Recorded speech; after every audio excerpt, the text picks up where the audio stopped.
3 آیات اللہ کی کتاب میں ایسی ہیں جو مجھے کافی ہیں ہر شر کے حوالے سے اور انسانیت کے شر کے حوالے سے۔ وہ کیا ہے کہ کوئی بھی لیونگ بینگ اس ارتھ پر نہیں ہے، لیکن یہ کہ اس کا جو رزق ہے وہ اللہ کے حوالے ہے۔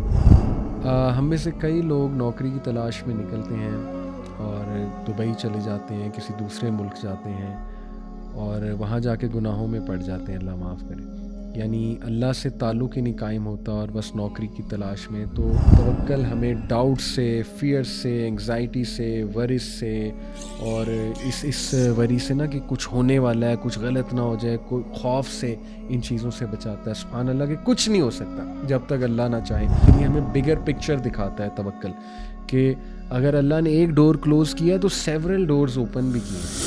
ایک تو بہت خوبصورت واقعہ کہ عمر بن الخطاب رضی اللہ عنہ سے جو ہے وہ ذکر کیا گیا کہ کچھ لوگ یمن سے آتے ہیں، تو عمر رضی اللہ عنہ نے کہا کہ ہو آر دے، تو انہوں نے خود ہی جواب دیا یمن کے لوگوں نے، جب عمر رضی اللہ عنہ ان سے میٹنگ کی کہ ہو آر یو، تو انہوں نے کہا کہ وی آر المتوکلون، the ones who put their trust in اللہ۔ تو عمر صلی اللہ علیہ وسلم نے کہا نہیں، تم لوگ متوکلون نہیں ہو بلکہ تم لوگ متکلون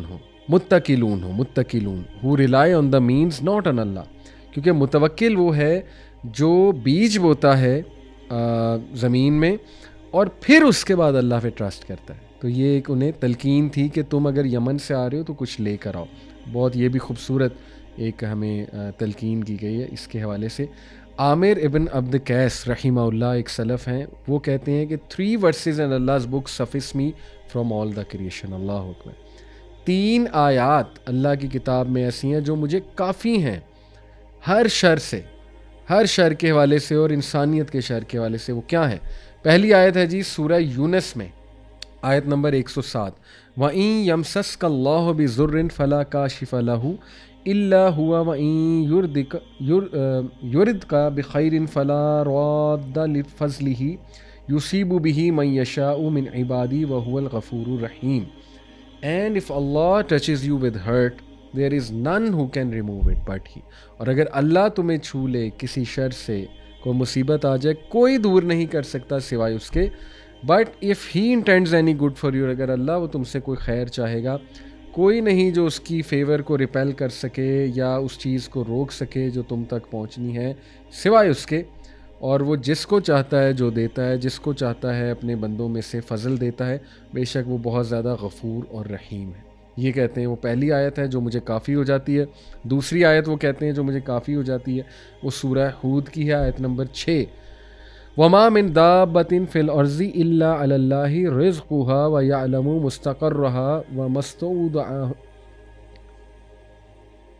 وَمُسْتَوْدَعَهَا كُلَّ فِي كِتَابٍ مُبِينٍ۔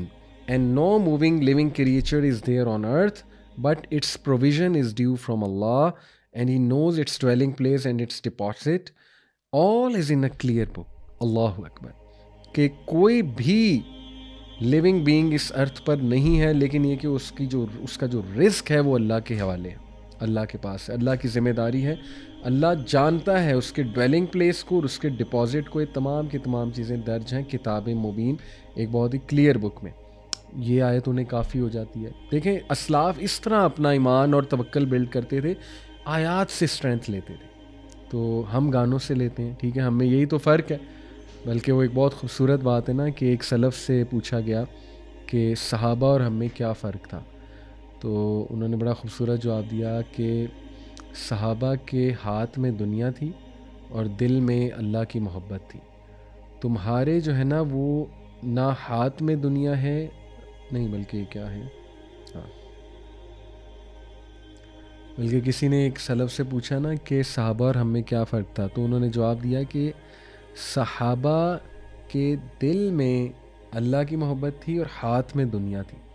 تمہارا مسئلہ یہ کہ تمہارے دل میں دنیا ہے اور ہاتھ میں کچھ بھی نہیں، یعنی پھر بھی کچھ نہیں آتا۔ تو یہ فرق ہے کہ دیکھیں صحابہ کا توکل اللہ سے تھا، انہوں نے دنیا کو دل میں نہیں بسا لیا تھا، ہاتھ میں تھی دنیا، امیر بھی تھے صحابہ۔ لیکن جب یہاں پہ انٹر ہو جاتا ہے مال اور انسان گریڈی بن جاتا ہے، پھر معاملات خراب ہونا شروع ہو جاتے ہیں۔ اسی طرح تیسری جو آیت ہے وہ سورہ فاطر کی ہے، اور وہ ہے جی آیت نمبر 2، چیپٹر 35 ورس نمبر 2۔ وہ کیا ہے جی؟ اور یہ فرما رہے ہیں، میں نے آپ کو شروع میں بتایا تھا، عامر ابن عبد قیس رحمہ اللہ، کہ 3 آیات قرآن کی مجھے کافی ہو گئی. تو تیسری ہے جی کہ ما یفتح اللہ للناس من رحمت فلا ممسک لہا وما یمسک فلا مرسل لہ من بعدہ وہو العزیز الحکیم. دوبارہ پڑھ لیتا ہوں. ما یفتح اللہ للناس من رحمت فلا ممسک لہا وما یمسک فلا مرسل لہ من بعدہ وہو العزیز الحکیم. آیت نمبر 2 سورہ فاتر.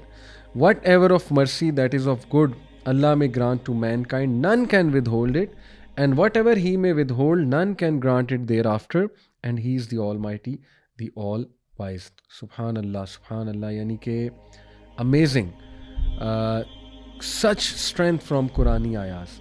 یہ 3 آیات کو میں تو کہتا ہوں کہ انشاءاللہ تعالیٰ جو ہے نا جی وہ آپ لوگ نوٹ کر لیں، اور پھر اس کے بعد جو ہے وہ لاسٹلی انشاءاللہ میں کچھ آپ کو اپنے آنکھوں دیکھے واقعات اس حوالے سے بتاتا ہوں انشاءاللہ. کہ میں نے ایک عرصہ لاہور میں جب شروع میں رہا تو میرے روم میٹ ایک قاری صاحب تھے ماشاءاللہ، بہت نیک انسان. روم میٹ نہیں کہوں گا، یعنی اپارٹمنٹ میٹ کہہ لیجیے. تو ان کو میں رات کو ماشاءاللہ تہجد پڑھتے دیکھتا تھا، اور وہ نوکری کی تلاش میں تھے، اور وہ کچھ فردر اسٹڈی بھی کر رہے تھے. لاہور میں کوئی نوکری کی تلاش میں آئے ہوئے تھے، اور کچھ فردر پروجیکٹس بھی لانچ کرنے آئے ہوئے تھے. تو ڈیلی وہ قرآن کا آدھا پارہ تقریباً پڑھتے تھے تہجد میں، اور اللہ سے مانگتے تھے. یہ ان کی روٹین تھی، اور میں دیکھتا تھا. سبحان اللہ. ہم میں سے کئی لوگ نوکری کی تلاش میں نکلتے ہیں اور دبئی چلے جاتے ہیں، کسی دوسرے ملک جاتے ہیں، اور وہاں جا کے گناہوں میں پڑ جاتے ہیں، اللہ معاف کرے. یعنی اللہ سے تعلق ہی نہیں قائم ہوتا، اور بس نوکری کی تلاش میں. تو میں نے اس کے بدلے ایسا انہیں سٹیٹس ملتے دیکھا ہے ماشاءاللہ. Now he is at a very good position doing lots of projects. ظاہر ہے نام نہیں لوں گا تو ہر بندے کی پرائیویسی ہوتی ہے، بٹ میری آنکھوں کے سامنے وہ اتنا کام کر رہے ہیں، اتنی اچھی جاب اللہ نے انہیں دی ماشاءاللہ، اور ان کے معاملات اتنے آسان کیے. تو this is a beautiful story in front of me, کہ جب کچھ نہیں تھا تو وہ صرف اللہ سے لا لگائی ہوئی تھی، اللہ سے مانگ رہے تھے، اللہ کی عبادت کر کے اللہ کو پلیز کر رہے تھے. ہم تو کرتے ہی کچھ نہیں، ہم تو بلکہ حالات خراب ہوں گناہوں میں چلے جاتے ہیں، گناہ کرتے ہیں، اور پھر ہم ایکسپیکٹ کرتے ہیں کہ برکت آئے گی. تو یہ بہت خطرناک بات ہے. اللہ ہمیں ہدایت دے، ہمیں توفیق دے، اور اللہ تعالیٰ ہمیں جو ہے وہ عمل کی بھی توفیق دے. تو جزاک اللہ خیر جی. I hope it was beneficial for you. اللہ ہمیں متوکلون میں شامل کر لے، اور اللہ تعالیٰ ہمیں ایمان کی طاقت دے. اللہ تعالیٰ ہمیں صحیح معنوں میں اپنے اوپر توکل کرنے والا بنائے، اور اللہ تعالیٰ تمام جو لوگ پریشان ہیں، ڈپریشن میں ہیں، اور تمام لوگ مشکلات میں گھرے ہوئے، اللہ تعالیٰ ان کی مدد کرے. جسٹ ٹو سمرائز، دیکھیں توکل ایک فرض عمل ہے ہر مومن پہ، مسلمان پہ، اور اس کے بغیر زندگی گزاری ہی نہیں جا سکتی. زندگی بہت مشکل ہے پہلے ہی. اللہ سے دوری اختیار کر کے ہم اس کو مزید مشکل نہ بنائیں. اور جیسے میں نے آپ کو بینیفٹس بتائے توکل کے، کہ پھر یہ کہ ہمیں it helps us take on challenges with ease, and it enables us to get through trials and tribulation with absolute peace of mind. پھر یہ کہ یہ ایسی پاور دیتا ہے توکل آپ کو کہ آپ دعا کرتے ہیں، پھر آپ ایون تقدیر بھی چینج کروا سکتا ہے انسان توکل کر کے. سبحان اللہ. دعا کر کے یہ اتنا زبردست ٹول ہے کہ ہر موقع پہ انسان کو کام آئے گا. پھر یہ ہمیں بگر پکچر دکھاتا ہے توکل، کہ اگر اللہ نے ایک ڈور کلوز کیا تو سیورل ڈورز اوپن بھی کیے ہیں. تو ہمارا پرسپیکٹیو بڑا ہوتا ہے، ہمارا ویژن بڑا ہوتا ہے، پکچر بگ ہوتی ہے. موسٹ امپورٹنٹلی فرم بلیف اور ریلائنس آن اللہ can bring us closer, and in fact it brings us closer to اللہ. اور ہمیں کیا چاہیے کہ ہم اللہ کے قریب ہو جائیں. تو اللہ تعالیٰ ہمیں صحیح معنوں میں توکل کی توفیق دے. اپنا خیال رکھیں. سی یو انشاءاللہ ان اندر ایپیسوڈ. السلام علیکم ورحمۃ اللہ وبرکاتہ.